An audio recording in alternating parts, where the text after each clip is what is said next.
And we're back. Holy shit, full-time family. Day in the life. No, that wasn't a connection issue. Let me let me get regathered. Woosah. Woosah. Let me fix the chat. I'll tell you guys what's going on. But first, I've got to fix the chat.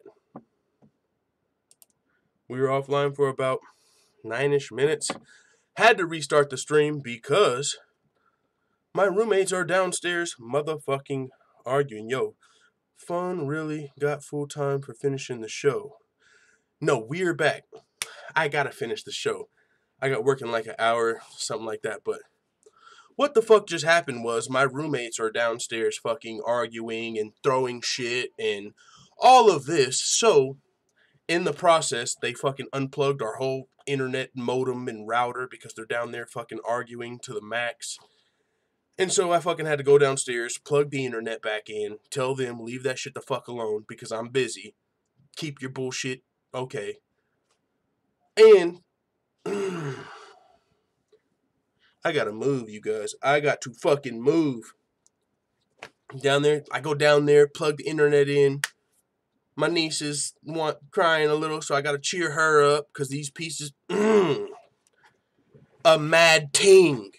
A fucking mad ting, bro. I need a fucking punching bag in my garage so bad. So fucking bad. Like, I just need to go to, like, fucking Muay Thai class right now and just, like, release some aggression. Like, some. Make sure they don't fuck with Prince, says Mr. Perfect 2005. Now, Prince will fuck them up. They don't want no smoke with Prince. Sounds like a normal day in my life, says Mr. Perfect 2005. Yo, that's what I'm talking about, bro. Fucking, I know some of you guys are out there rocking with some bullshit too, bro. I'm glad we're back. We had a nice chat going, says I'm him. That's what I thought. That's what I thought. I was like, damn, bro, I'm over here spitting that real on Conor McGregor, my dog. You know what I'm saying? We're just having some MMA count conversation and internet just chops off out of nowhere. But yeah, bro, we're back. We're going to finish talking about it. Pretty much, Conor McGregor made a lot of money, did a lot for the sport, set the bar high, broke records, pay-per-view, all of that. But as a fighter, the skills are a little sus. Is he number one pound for pound? No. Is he a GOAT? No. Did he do great things for the sport? Yes. But if you're talking about skills and resumes and greatest fighters of all time, Conor's not on my top 5. But I'm still a big fan. Now, and we talked about a little bit why the wrestling, the jiu-jitsu, the cardio, all a little bit in question. You know, you've only fought one time at lightweight, never defended your featherweight title. Like, there's a lot of shit that piles up against Conor if you wanted to. But I'm not and you guys know, I'm not a Conor hater. I've got accused of being a Conor McGregor dick rider and nut hugger way more than I've ever been accused of being a Conor hater. Wolf Martin says, full time, do you enjoy having roommates? No, I fucking hate it. I like the fact that it makes shit a little cheaper. I'm fine with having roommates.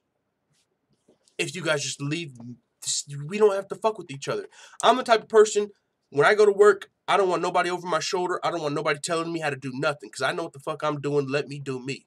I don't want to be bothered with your shit. No small talk, none of that. Let me do me. Same if I'm a roommate. You guys can do whatever the fuck you need to do. Be as dysfunctional as you want, argue, fight, whatever the fuck you want to do. Fuck up everything. But don't let it affect me. Don't unplug my goddamn internet when I'm on my fucking live show because you guys are fucking moron pieces of shit. Because, whoosah. Like I said, man.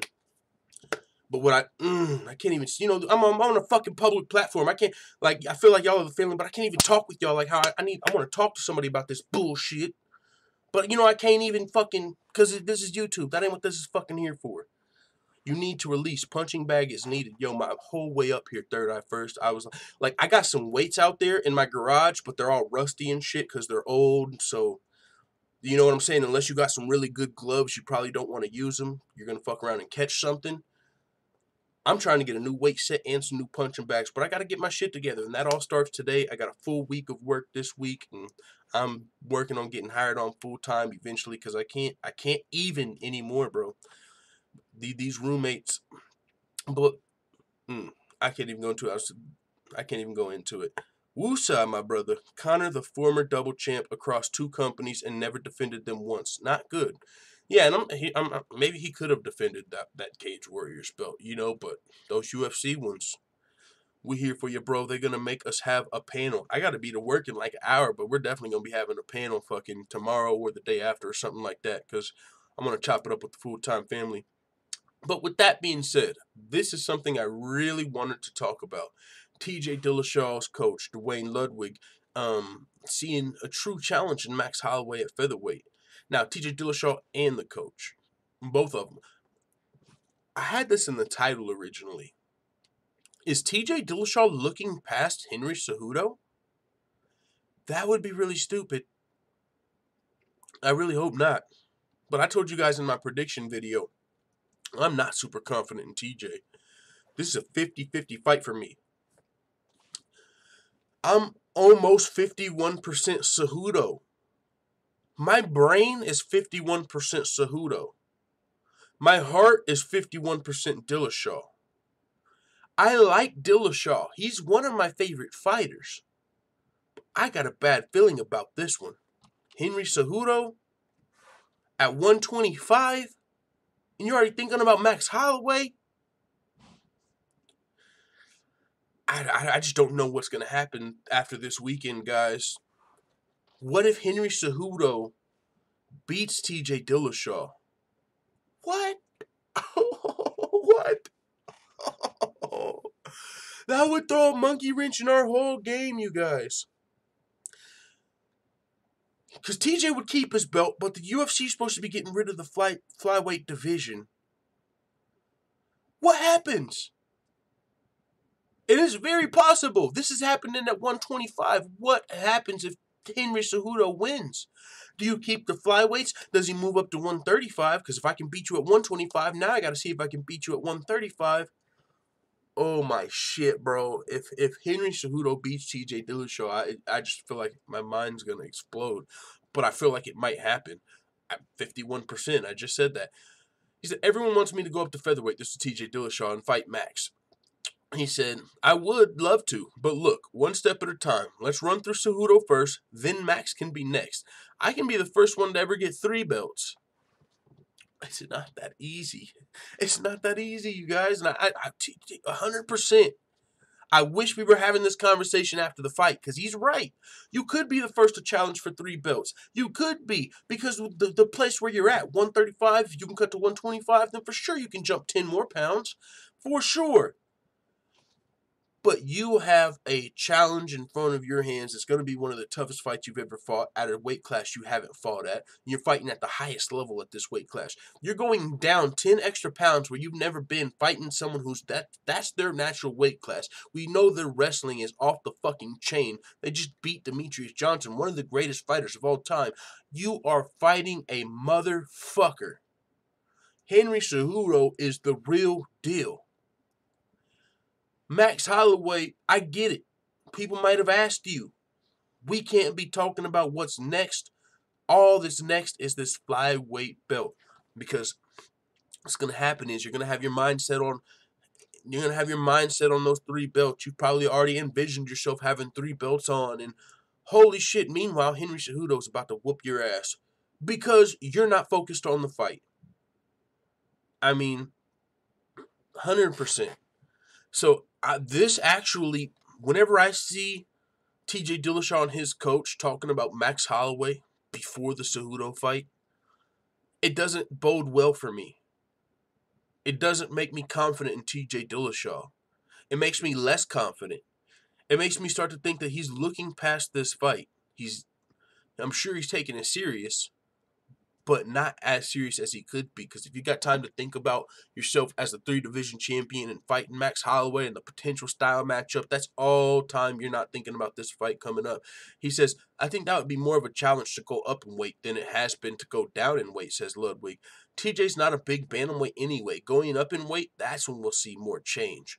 I assume he would become possibly a little slower, but have more power. But we'll see what ends up happening if that's the journey for us. Right now, we're focused on the task at hand. And what's crazy is that works both ways.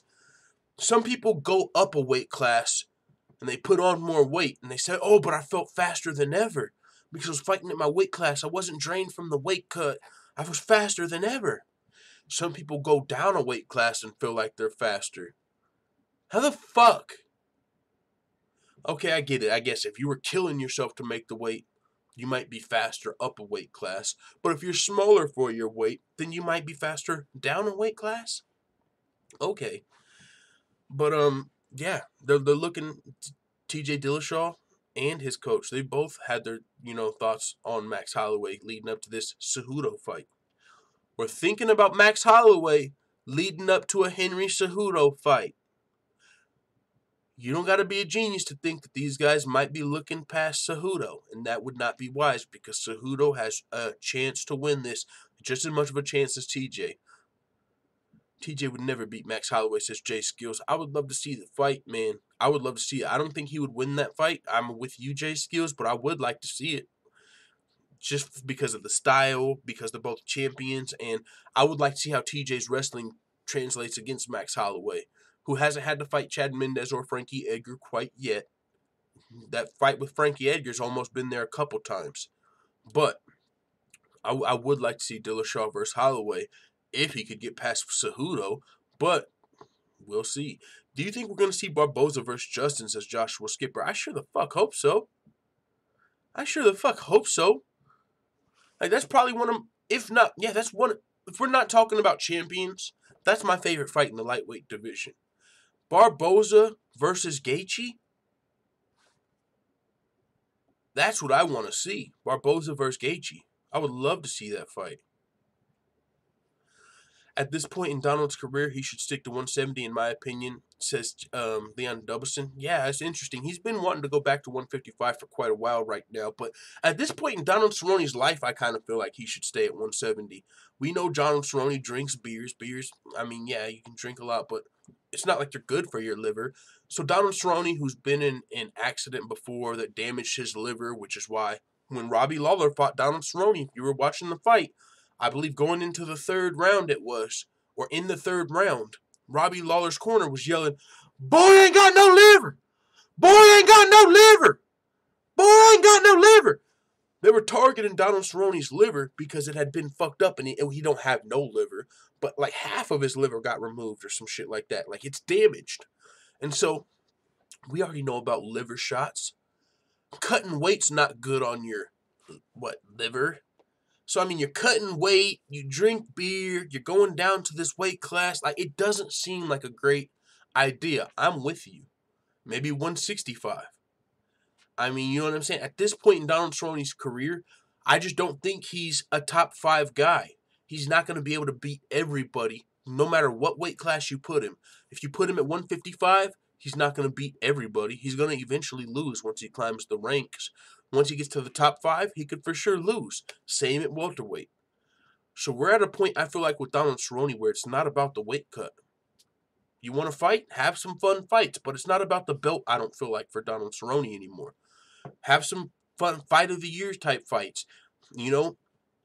Against guys like Yancy Medeiros or, all the guys he's been fighting. But Cowboy, at this stage in his career, he's still taking fights anyone, anywhere, any place, anytime. He's fighting on, like, the prelims against Alex Hernandez. Extremely tough fight. But that's Donald Cerrone. But I am with you. I don't know if 155 is going to help him. I think whatever is the healthiest on Donald Cerrone and whatever you're the most comfortable making, that's where you should fight. Because there's no point in going to 155 if you think it's because you can, like, be a champion down there. Because I don't think that's going to happen. Leg kick king, says Mr. Perfect 2005. 100%. I feel like Justin Gaethje and Edson Barboza are the 2 best leg kickers in the UFC. And they're both in the division. And they're both around the same ranking. So if they fight, bro, like, I'm not a guy that's like, oh, I can't wait to see this fight for the leg kicks. But I do want to see who the king of the leg kicks are, kind of. The king of the... Because both of them bring some heat. Ooh, I would love to see that fight. Leon Dubson says, man, there are some monster matchups at lightweight to come, boy. I cannot wait. Moving on, though, hopefully TJ Dillashaw's not looking past Henry Cejudo to Max Holloway, because if so, that's even more of a chance Henry Cejudo loses this weekend. Luke Rockhold doesn't understand Anthony Smith receiving a UFC title shot. He said he couldn't sniff the top 10 at middleweight. Got a point there. I mean, I hear what he's saying. I mean, I can show you how Anthony Smith got his title shot, but I do hear what you're saying. If you're a middleweight, you know, you were in the top 5 for like the last 2 years of the middleweight division, former champion, and you've even talked about moving up to 205. You're probably looking at Anthony Smith like, that dude couldn't even get in position to call for a fight with me last year. Whenever Anthony Smith was fighting at middleweight, he knocked some dudes out for sure. Come from behind wins even, which doesn't bode well when you're going against Jon Jones. Anthony Smith, he was a middleweight, ranked outside the top 10, got knocked out by Thiago Santos. I think he won one more fight before moving up. But he moved up, he knocked out Rashad Evans. Who the fuck else did he knock out, man? Another former... Anthony Smith Tapology. I don't want to say like Vitor Belfort and then it be somebody else. But I think it was. No, Shogun. Damn it. Getting my fucking Brazilians mixed up. Shogun. I'm saying Vitor Belfort. Shogun Hua. So he knocked out. So let's look at it. We got it on the screen. Now, Anthony Smith knocked 3 dudes out. Elvis Mutapic, Andrew Sanchez, and Hector Lombard. These are very impressive. Now, one thing I also got to stop right here to say is, fuck the UFC's new website, by the way. Have I said that today? Because, holy shit, they really fucked us over there. If I go to ESPN.com or NBA.com, I can look at the fucking stats from the game. Doesn't matter the date. I can see this box score. I can see how many points, how many fucking assists, how many rebounds, how many turnovers, all that shit. And that'll help me make a fucking educated guess on who's going to win this game. That's literally how I made my predictions and all my research and the full-time fake money bankroll, all that shit. All of our accuracy and success came from the research I did with that information. It helps me to know how the fight played out without having to go back and watch 40 fucking fights. When I'm doing research for an Anthony Smith fight, I shouldn't have to go back and watch every single fight. Elvis Mutapic, Andrew Sanchez, Hector Lombard, Thiago Santos, Cesar Ferreira. I should not have to watch every fucking fight to gauge this.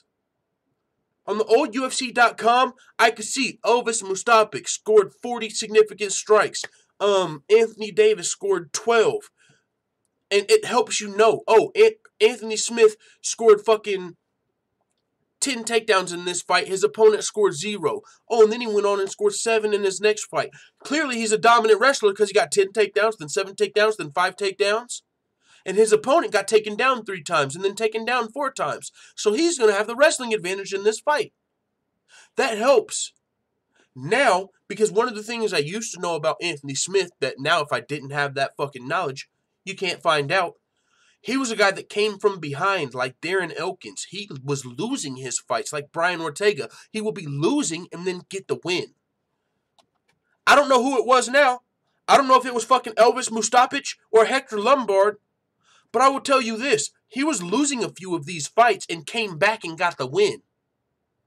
But you can't tell which ones now because the UFC got rid of their fucking box scores and all their information so people can't have success in whatever the fuck. Making predictions or betting, I mean, that's where my mind first goes to. It's like the full-time fake money bankroll, like we weren't even betting real money. We were just having fun. We started at $500 and we turned it into fucking $16,000. Can't have that happening. So I guess we'll fucking get rid of all of our fight stats so no one can see what happened unless they want to watch 40 fights. Okay, I guess we just won't fucking bet on MMA on fake money anymore. But yeah, it's hard to tell how these fights played out anymore with the UFC completely changing their whole website. But with that being said, Anthony Smith knocked out these 3 dudes. Two of them were come from behind wins. He was losing the fights, got the finish. Knocked out by Thiago Santos. But if you look at his record at middleweight, his last 5 fights, he was 3-2. He lost 2, won 3. And so that's what Luke Rockhold is saying. He couldn't even sniff the top 10. Thiago Santos, you beat Hector Lombard outside the top 10. Andrew Sanchez outside the top 10. You fight your first challenge at middleweight, not your first challenge. You fight a serious threat, a top contender, potential contender, Thiago Santos, and you get knocked out. So you couldn't make it to the top 10 of middleweight, but now you're fighting Jon Jones. That's what Luke Rockhold's talking about. You couldn't make it to the top 10 of middleweight, now you're fighting Jon Jones. He came up to light heavyweight, knocked out Rashad Evans, knocked out Shogun, today's Shogun. I think Rashad Evans is like 39, 40 years old. He's up there. Shogun might be 37, 36. He's up there. You knock both of them out, impressive. But skip everybody for a title shot? No. So he fought one more guy, and this is where he got the title shot. When he submitted Volkan Ozdemir in the 3rd round. Because Volkan Ozdemir was a top 5 contender. Volkan Ozdemir was a former title challenger. So this is the win that really kind of got him fast-tracked to fight Jon Jones. That momentum. But Luke Rockhold I get where he's coming from. Like, what? Because he's wanting to fight for the title. Keep in mind, this is Daniel Cormier's teammate, Luke Rockhold. He would love to fight Jon Jones potentially, and if he could knock out Jon Jones, get that back for his brother Daniel Cormier. But with Anthony Smith getting the title shot, that kind of takes from Luke Rockhold's title shot. And if you think about Luke Rockhold, I don't think he's in much favor with Dana White or whoever's running shit. I don't know who it is that holds these grudges in the UFC's upper management. I don't know if it's a matchmaker. I don't know if it's Dana White. I don't know who. I don't know who you got to piss off. But Rockhold pissed somebody off. He probably fucked somebody's girl. 100%. Luke Rockhold probably fucked one of these dudes' girls in upper management. I don't know if it was a matchmaker, a president, or who. Luke Rockhold fucked somebody's girl twice. Because they ain't giving him title shots. Knocked out by Rockhold, he don't get an immediate rematch. You just got knocked out. You don't deserve anything. Joanna gets knocked out in the 1st round. Oh, yeah, we're going to have blah, blah, blah, blah. Blah, blah, blah, blah. She gets an immediate rematch. Cody Garbrandt gets knocked out. Oh, yeah, blah, blah, blah, blah, blah. Lip service, he gets an immediate rematch. Rockhold don't get an immediate rematch. There's actually some beef with Rockhold and Jon Jones with the whole Daniel Cormier tie. That would probably be a bigger fight if Rockhold wanted to fight for the title. But we already know Rockhold has had a history of not getting title shots that he might be in line for. So that might still be going on. We didn't let you rematch Bisping. We're not going to let you fight Jon Jones until you earn it. So Rockhold, he might have a little bit of a chip on his shoulder. He said, I was shooting for late March, but we're looking early April now. It just depends on what opponents fall where they may. I know Jon really wanted another fight really quick for some reason. He got this Anthony Smith fight, so we'll see. I know a couple of other top guys are matched up. I think Thiago Santos and Jan Blachowicz are matched up. Corey Anderson looked decent the other night, too. I'm looking for a top guy. Anthony Smith just got a title shot. He couldn't sniff top 10 at middleweight. And he says Smith's fight against Jon Jones will be over in less than a round. That's why I don't understand why they made the fight. He's saying he doesn't even give Anthony Smith much of a chance. It's going to be over. Jon Jones finishes him in 1 round. Probably passes the test. Look, guys, I'm clean. And I'm getting knockouts. I just knocked out this fucking 12th ranked middleweight. And I'm clean. No disrespect to Anthony Smith by any, but I'm putting it in Luke Rockhold terms of he wasn't in the top 10 at middleweight. Yeah, he's a top 5 light heavyweight, but he wasn't the top 10 middleweight. So, beat a couple fucking vets past their prime, 1 big win, you're in a title shot. Be careful what you wish for, though, because now Anthony Smith is in a title shot against arguably the greatest fighter of all time. Arguably. And so Luke Rockhold doesn't think he's going to last around. He might have a point, but we got to move on. We don't got much time. Kobe Covington says Tyron Woodley versus Usman at UFC 235 is not going to be competitive now that his fucking life got saved. Wink, wink. I'm just kidding. I know, I get it. Oh, Colby Covington got fucked over here. He's a victim. Hurry, har, har.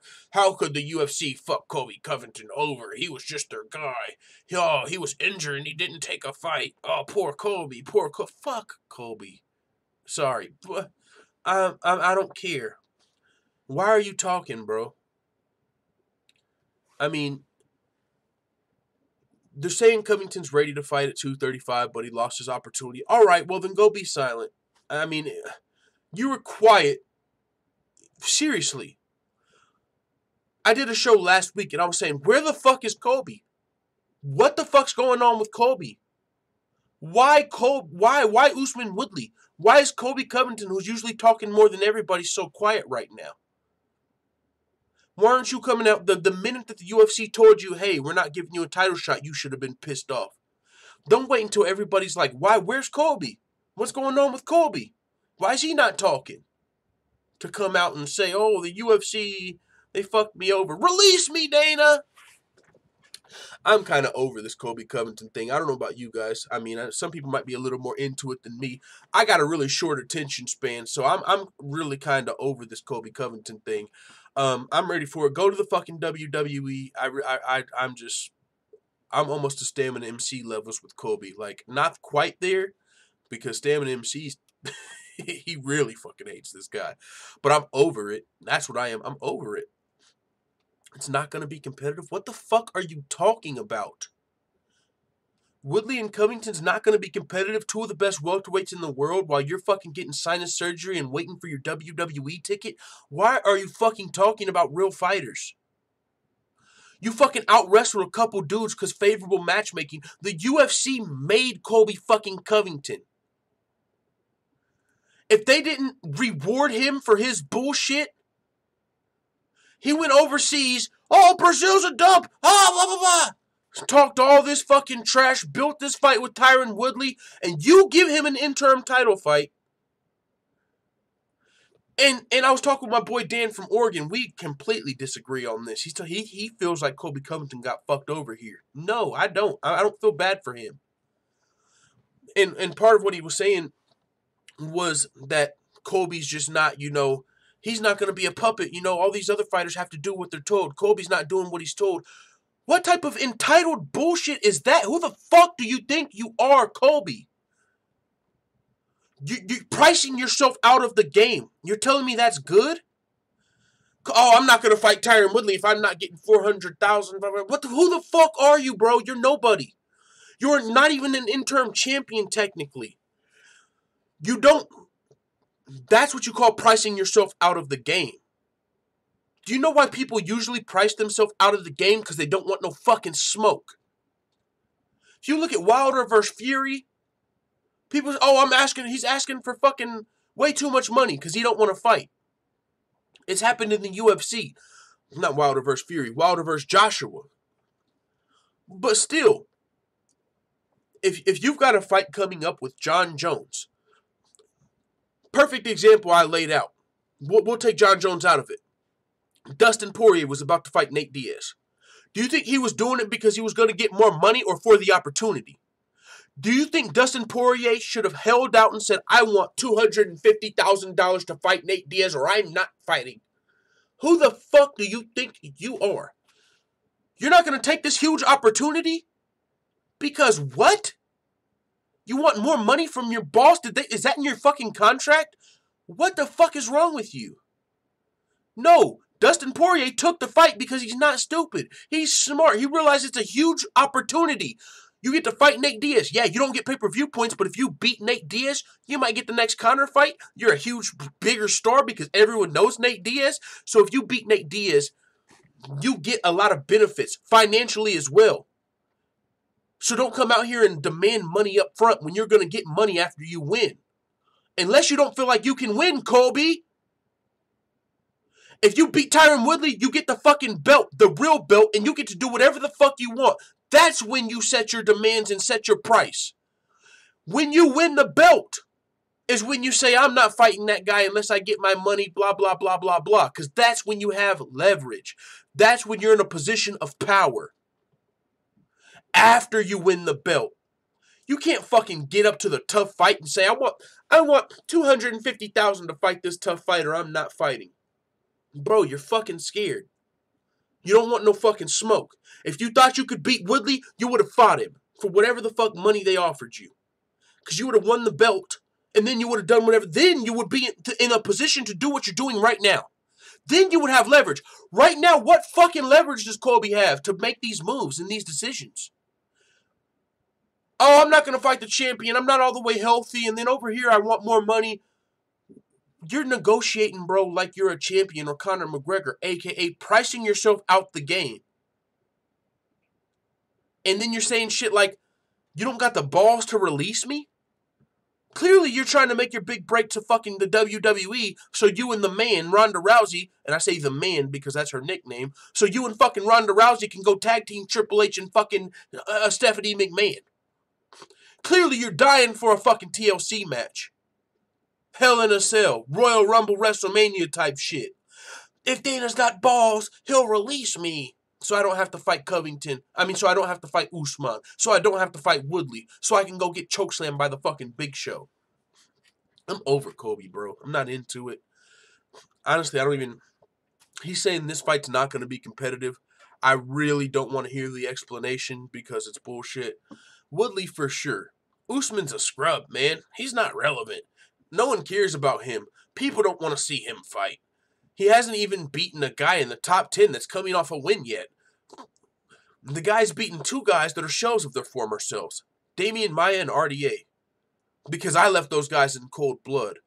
You could argue that those guys were past their prime when they fought Colby. You could argue it. By the way, Damian Maia was coming off of a loss to Woodley. Wait a second. Damian Maia was coming off a loss to Woodley. Okay. I guess he didn't leave him in blood. What, man? I'm about to just skip this segment, guys. I don't even know if I want to cover Colby Covington anymore. And it works on my brain. Like, I got enough shit going on today to deal with this. Those guys, I took their souls. They didn't want to fight no more. They're done. After they lost to me, they hung it up. They're like, I'm done. I'm just going to take a couple checks and ride off into the sunset. So it's not going to be competitive. Woodley's going to run through him, and we'll see what happens next. Okay. Woodley's going to run through him, bro. Kamaru Usman has been looking way more dangerous than Colby Covington in any of his last fights. Kamaru Usman is better than Colby Covington.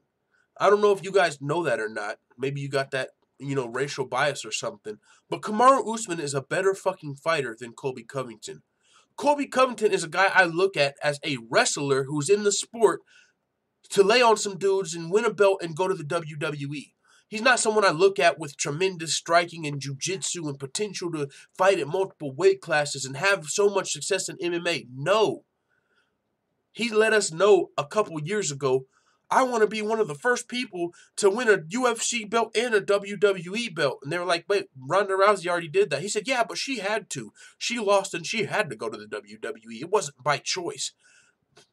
So it's his goal. It's his choice. It's his plan to go to the WWE. Are you going to do it before or after you get your ass kicked is all we want to know. Let's move on. A couple more things to talk about before we get out of here. Jason Knight explains why the UFC run went south. He said he got caught up in the lifestyle. God damn it, Bobby. Jason Knight, one of my favorite fighters, no longer with the UFC, recently released. I hope he gets picked up by somewhere else because I won't be missing the Jason Knight fight. I would love to see Jason Knight in the PFL $1 Million Tournament, Bellator, fuck it, anywhere. Jason Knight's a great fighter, actually. He really let it get to his head, man. Like, in a couple of his first fights, before he had all the eyes and the pressure, and when people were becoming fans of Jason Knight, he was just being himself in fights. He wasn't trying to entertain you during a fight with trash talk because he thought that's what you expected. It came natural to him. Like when Nate Diaz is flipping people off and pointing at him and shit, or Nick Diaz he's not doing that shit for the fans to make the fans happy. He's doing that in the fight. He's like, fuck you, dude, you're running. What's going on? Look at this dude running. Fuck you. When he's flipping you off, it's because he means fuck you. It's not because he thinks the fans want to see a double bird. And that's how it was originally with Jason Knight. Originally, He was, come on, boy, you trying to take me down? Come on, take down. Come on, motherfucker. You can't take me down. He wasn't doing that for the crowd, but that's what made you love Jason Knight. So people were messaging on Twitter, Jason Knight, oh, you're like Hick Diaz. I love how you talk trash during the fight. And I noticed in some of his later fights, he started like, it wasn't natural. It wasn't like after someone shot for a takedown and missed, come take me down. You can't take me down, boy. He started it off. You know, it just seemed unnatural, the trash talk. Like, the pressure kind of got to him. And he also said the UFC lifestyle got caught up to him. And that makes me think about some of those tough shows. Think about, like, Jesse Taylor, you know, who came back on the Redemption episode, or some of these guys who got kicked off the show because, you know, they were in the Ultimate Fighter house and they thought they were a UFC fighter. And so they would go out to nightclubs and they would get in trouble. And, you know, they would be fucking even jumping at security, because I'm a UFC fighter. What the fuck is security going to do to me? I'm a UFC fighter, and dudes got kicked off the show. Dana White had to sit him down and have a talk. If you're acting like this before you're even in the UFC, imagine how you're going to feel when when you're the champion and you got the money and you got the girls. You're already acting like this? You got to go. And so the lifestyle caught up with Jason Knight. He said, I honestly thought that I might be all right because they like me. Everybody's cheering for me every fight that I've had. I've always had the fans behind me, especially the last two. Dana White and them still put me on the FS1 main event spot, so I believe they were hoping for me to get back on top, but I had a shit year. 100%. He said, no excuses by no means. I had a lot going on, and it led to making poor decisions. I think that once I get everything cleared up and everything back in order mentally, then I'll believe I'll be able to step back in the cage, go out there, have some fun, and kick some ass again. And that's what I'm looking forward to. 1 second. Excuse me. My bad, guys. Fucking allergies, always. Killer. But Jason Knight, like I said, man, hopefully he gets back in the UFC. But even if not, like I said, I'm always going to watch a Jason Knight fight. I'm one of those people that was always rooting for him. He's on a 4-fight losing streak. I'm still like, let's go, Jason. Let's fucking go. Get his ass. You know what I'm saying? Even after a disappointing loss. When Jason Knight fought Makwan Amirkhani and rubber guarded it, tried to fucking rubber guard him to death, it pissed me off. Like, bro, you need to win this fight. Why do you keep throwing this fucking rubber guard up here, dude? You had him hurt. Like, yeah, it pisses me off sometimes. The fight IQ, whatever. But I'm still a fan of Jason Knight, tell you that much. Randy Brown, for some reason, this is weird, guys. Randy Brown confirms his removal for UFC Brooklyn, and we're not getting a reason. That's weird. Wasn't a disciplinary action. It's not like fucking, you know, Randy Brown got caught sandblasting a prostitute, ran in, you know, got arrested and took off the card. No. There's not even a real reason we're being given. This is his, what he said. Thank you to all my friends, family, and the fans attending the UFC Brooklyn event. I'm 100% healthy and ready to fight. My team and I tried our best to keep the fight on. Unfortunately, the decision wasn't up to us. I'm excited to be back in action as soon as possible. This is where it gets weird, because I was like, okay, the UFC just scrapped it. Maybe they want to reschedule it, yada, yada, yada. But no, it's only Randy Brown getting taken out, and it says they're actually looking for a replacement. Officials are actively seeking a replacement for Brown, with Kyle Stewart emerging as a leading candidate. So this is my question. He got pulled out of the fight, and they're looking for a replacement. He's 100% healthy. Why is he getting pulled from this fight? Some of you might be thinking what I'm thinking. USADA? Awkward. I never looked at Randy Brown. He wasn't a guy I looked at like, oh, he might be on fucking steroids. But this is what happens. USADA said that they're changing the policies to protect fighters and their reputations. You're making it worse. Oh, we're not going to announce when fighters fail drug tests anymore. So we're just going to leave it up to speculation. Now, anytime someone gets removed from a fight, USADA? So he's not injured. He's the only one getting removed. Is this USADA? And if not, my bad. I apologize. I'm just questioning it. I'm not trying to fucking rap USADA to attach that to Randy Brown's name. But he just randomly got removed from a fucking card for no good reason. And USADA changed their policy to where they're not going to announce it anymore. So now if Jon Jones or Paulo Costa or Randy Brown pops, we're not going to know about it. What? That is sketchy as fuck. And Randy Brown just might be someone like Sean O'Malley took a fucking caffeine pill or some shit. You never thought about him being on steroids, and now he's out of his fight. And unless he comes out and says, hey guys, this weird shit happened, what are we going to hear?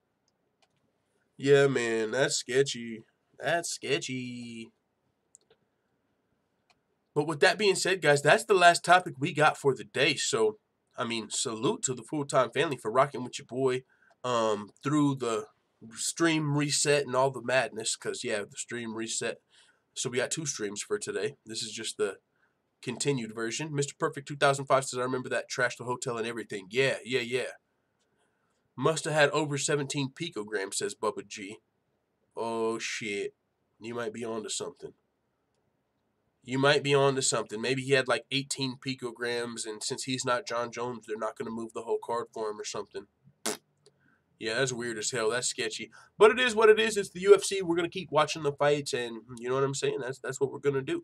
With that being said, I got to get ready for work, download my podcast and such so I can be to work on time. I got work this whole week, which is good because I think tickets for UFC Wichita go on sale in 5 days, which I probably won't have money to buy them the day of, but I'm going to be getting close. So thank you guys for coming through, watching the show today. It's going to be, we'll probably have a couple shows this week, 2 or 3, because I don't know how much time I'll have.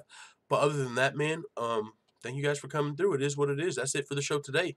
Let the full-time family know what you think in the comments. And if you haven't yet, smash that thumbs up button. Do your boy a favor. Smash that thumbs up button like your middle name is Khabib and its middle name is McGregor. And let the full-time family know what you guys think in the comments. We're getting out of here. I'm out. Oh, the chat was fucked up on the screen? After the reset? The family's been talking and ain't even been showing in the chat. My bad. But the show's over, guys, so we'll have that fixed next show. I'm out.